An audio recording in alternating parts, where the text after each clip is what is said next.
मुंबईमध्ये पुन्हा एकदा उद्धव ठाकरे राज ठाकरेंची बाजू सुसाट. उद्धव ठाकरेंचा दणदणीत विजय. मित्रांनो, राज ठाकरे उद्धव ठाकरेंची महायुती अखेर रंगलाई. महाराष्ट्राच्या युतीमागचं सगळ्यात मोठं रहस्य, मुंबई महानगरपालिकेवरती सत्ता कुणाची, हा सगळ्यात मोठा प्रश्न आणि त्यानंतर दावा केला. आणि आता मात्र सर्वे आला समोर. उद्धव ठाकरे यांच्या शिवसेनेला मनसेला मोठं यश, तर भाजप शिंदेगडाचं पानिपत. मुंबई महानगरपालिकेवरती सत्ता कुणाची, 2 महिने अगोदर आलेला हा सर्वे सगळ्यांचीच झोप उडवणारा. मित्रांनो, सविस्तर जाणून घेऊया महाराष्ट्राच्या राजकारणातील मुंबई महानगरपालिकेवरती नेमकी सत्ता कुणाची, कोण गाजवणार सत्ता. BMC निवडणूक. पहिला पक्ष येतोय शरद पवारांची राष्ट्रवादी काँग्रेस पार्टी. मुंबई महानगरपालिकेमध्ये शरद पवारांच्या राष्ट्रवादी काँग्रेस पार्टीला चांगलं यश मिळण्याची शक्यता वर्तवली जात आहे. मुंबई महानगरपालिकेला ग्राउंड लेवलवरती जरी शरद पवारांच्या राष्ट्रवादी काँग्रेसचं काम चांगलं नसलं तरी देखील महाविकास आघाडीच्या सोबत लढल्यामुळे शरद पवारांना यश मिळू शकतं असा अंदाज लावला जात होता. त्यामुळे सध्या महाराष्ट्राच्या राजकारणामध्ये शरद पवारांना मोठं यश मिळणार का, हा मोठा प्रश्न होता. शरद पवारांच्या राष्ट्रवादी काँग्रेस पार्टीला मुंबईमध्ये 3 जागी यश मिळेल. त्यांचे 3 नगरसेवक मुंबई महापालिकेत येतील असा अंदाज आहे. त्यानंतर पुढचा आणि महत्त्वाचा पक्ष येतोय म्हणजे अजित पवारांची राष्ट्रवादी काँग्रेस पार्टी. अजित पवारांची राष्ट्रवादी काँग्रेस पार्टी देखील मुंबईमध्ये खूप चांगल्या स्थिरावरती जाईल असा अंदाज नाहीये, कारण की मुंबईत अजित पवारांच्या राष्ट्रवादीचं काम बऱ्यापैकी म्हणता येणार नाही. कारण की ग्राउंड लेवलला काम करण्यासाठी जी कार्यकर्त्यांची फळी लागते तीच फळी अजित पवारांकडे नसल्यामुळे मुंबईत देखील त्यांना चांगलं यश मिळणार नाही हा अंदाज आहे. त्यामुळे मुंबई महापालिकेमध्ये अजित पवारांच्या पक्षाला सत्तेपर्यंत जाण्यासाठी, महायुतीला सत्तेपर्यंत जाण्यासाठी अजित पवारांना किती जागा मिळणार हा महत्त्वाचा प्रश्न होता. त्याचवेळी अजित पवारांच्या राष्ट्रवादी काँग्रेस पार्टीला मुंबई महापालिकेमध्ये 3 जागी यश मिळेल. त्यांचे देखील 3 नगरसेवक निवडून येतील असा अंदाज सगळीकडून लावला जात आहे. त्यानंतर मित्रांनो, पुढचा आणि महत्त्वाचा पक्ष येतोय महाराष्ट्राच्या राजकारणामध्ये. ज्या पक्षाने महाराष्ट्रामध्ये सलग 3 टर्म महाराष्ट्राचं मुख्यमंत्री भोगलं ती काँग्रेस पार्टी.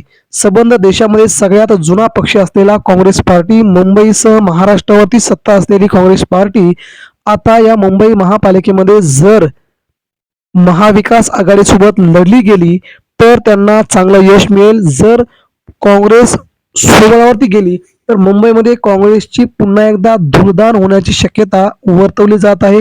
मुंबईत राज ठाकरे उद्धव ठाकरे यांना जवळ घेऊन जर काँग्रेस लढली तर काँग्रेसला चांगलं यश मुंबई महापालिकेत मिळू शकतं असा अंदाज आहे. काँग्रेसला मुंबईत 21 ते 26 जागी यश मिळेल, पण हे यश महाविकास आघाडीसोबत लढल्यानंतरच काँग्रेसला मिळेल. त्याच्या अगोदर हे यश मिळणार नाही हा देखील सगळ्यात मोठा प्रश्न सगळ्यांसमोर येतोय. त्यानंतर पुढचा आणि महत्त्वाचा पक्ष येतोय मनसे. मनसेला देखील मुंबई महापालिकेमध्ये चांगलं यश मिळण्याची शक्यता आहे. मनसे देखील उद्धव ठाकरेंच्या सोबत लढली, काँग्रेस त्यांच्यासोबत आली तर मनसेला बऱ्यापैकी जागा मिळतील. पहिल्यांदाच हायेस्ट जागांवरती मुंबईत मनसे जाऊ शकते, कारण मुंबईचा जवळजवळ 112 वॉर्डवरती राज ठाकरेंचा प्रभाव असल्याचं जाणवतंय. त्यामुळे त्या भागात मुंबईत मनसे आपल्याकडे जागा घेईल आणि तिथे आपला विजय संपादित करेल असा अंदाज व्यक्त केला जातोय. त्यामुळे मुंबई महानगरपालिकेमध्ये राज ठाकरे यांची मनसे सुसाट होऊ शकते. मनसेचं इंजिन मुंबईत पहिल्यांदाच मोठी मजल मारू शकते असा अंदाज लावला जात आहे. मग बघूया मनसेला राज ठाकरेंना मुंबई महापालिकेत किती मिळणार जागा. राज ठाकरेंना मुंबई महापालिकेत 26 ते 31 जागा. पहिल्यांदाच मुंबईत एवढं मोठं यश मनसेला मिळू शकतं. त्यामुळे मनसे ही मुंबईच्या सत्तेमध्ये देखील सहभागी होऊ शकते असा अंदाज लावला जात आहे. त्यानंतर पुढचा आणि महत्त्वाचा पक्ष येतोय तो म्हणजे भाजपा. भारतीय जनता पार्टी आणि एकनाथ शिंदे यांच्यामध्ये सध्या चालू असलेली भांडणं हा महाराष्ट्राच्या सगळ्यात मोठा राजकारणाचा महाभूकंप असण्याची शक्यता आहे. भाजपा एकनाथ शिंदेच्या शिवसेनेला संपवण्यासाठी प्रयत्न करते आणि आता एकनाथ शिंदेची शिवसेना भाजपला संपवण्यासाठी प्रयत्न करते. दोन्ही पक्ष आता आमने सामने आल्याचं जाणवतंय. त्यामुळे एकनाथ शिंदेच्या शिवसेनेला मुंबई महापालिकेमध्ये किती जागा मिळणार हा सगळ्यात मोठा प्रश्न सगळ्यांसमोर होता. एकनाथ शिंदेचे बहुतांश नगरसेवक उद्धव ठाकरेंकडे येत असल्या कारणाने मुंबईत एकनाथ शिंदेंना जबर धक्का बसू शकतोय. मुंबईत 11 ते 16 11 ते 16 जागी एकनाथ शिंदेंना मुंबईत यश मिळू शकतं असा अंदाज लावला जात आहे. त्यानंतर पुढचा आणि महत्त्वाचा पक्ष येतोय तो म्हणजे भाजपा. भारतीय जनता पार्टीला मुंबई महापालिका आपल्या हातामध्ये घ्यायची आहे. मुंबईवर सत्ता स्थापन करायची आहे. त्यावेळी मुंबई महापालिका आपल्या हातात येणार का?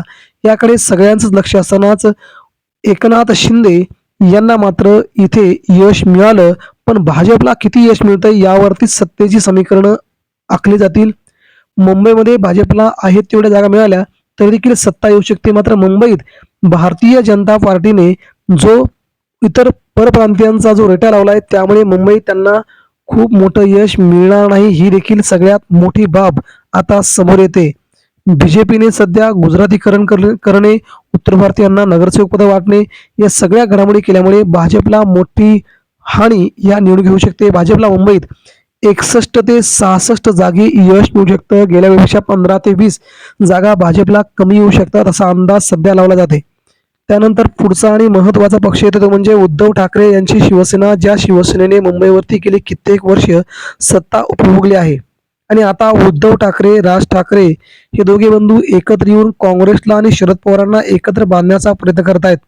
एकत्र आल्यानंतर यांना तिघांनाही फायदा होईल आणि सत्ता देखील मुंबई महापालिकेवरती तिघांची बसेल. राजकीय जाणकारांच्या मते मुंबई महापालिकेमध्ये उद्धव ठाकरेंसारखी ताकद कोणत्याच पक्षात मुंबईत नाही. ग्राउंड लेवलला तेवढंच काम शिवसेना शाखांमध्ये, तेवढंच काम गणेश मंडळ, नवरात्र मंडळामध्ये तेवढंच काम असणारी शिवसेना आता मुंबई महापालिका जिंकण्यासाठी अतिशय प्रभावीपणे अंमलबजावणी करते आहे. त्यामुळे उद्धव ठाकरेंना चांगलं यश मुंबईत मिळेलच हा त्यांना विश्वास वाटतो आणि तो विश्वास देखील त्यांच्या पुरता खूप महत्त्वाचा आहे. हाच आत्मविश्वास उद्धव ठाकरेंना मुंबईची सत्ता हातामध्ये घेऊन देईल असे सगळेच राजकीय जाणकार मुंबईमध्ये सांगत आहेत. त्यामुळे मुंबई महापालिकेमध्ये उद्धव ठाकरेंसाठी खूप मोठं यश मिळू शकतं. मुंबई मनपामध्ये उद्धव ठाकरेंना 101 जागी यश मिळू शकतं. हा उद्धव ठाकरेंसाठी सगळ्यात मोठा डाव असणार आहे आणि उद्धव ठाकरे सत्ता राखतील असा अंदाज व्यक्त केला जातोय. त्यामुळे मित्रांनो मुंबई महापालिका ही ठाकरेंच्या ताब्यात येणार असं सध्या तरी वाटतंय. पुढील काही दिवसामध्ये राज्याची समीकरणं बदलतील. पुन्हा एकदा शिंदे सेना आणि अजित पवार राष्ट्रवादी काँग्रेस पार्टी यांना भाजपा कशा प्रकारे जागा वाटप करते, त्यांना कशा प्रकारे सत्तेमध्ये सामील घेण्याचा प्रयत्न करते, या सगळ्यांवरूनच उद्धव ठाकरेंच्या जागा कमी होतात की वाढतात, भाजपला पुन्हा यश मिळतं की नाही याच्यावरती सगळं गणित अवलंबून आहे. त्यामुळे पुढच्या 2 महिन्यामध्ये महाराष्ट्राच्या राजकीय समीकरणाची गती कशी होते यावर सगळं अवलंबून राहील. परंतु सध्या तरी मात्र उद्धव ठाकरेंची ताकद मुंबईत जबरदस्त असल्याचं जाणवतंय. उद्धव ठाकरे सगळ्यांनाच भारी पडताना दिसत आहेत. मित्रांनो, यावरती आपल्या काय प्रतिक्रिया आहेत आमच्यापर्यंत पोहोचवा. धन्यवाद. जय हिंद, जय महाराष्ट्र.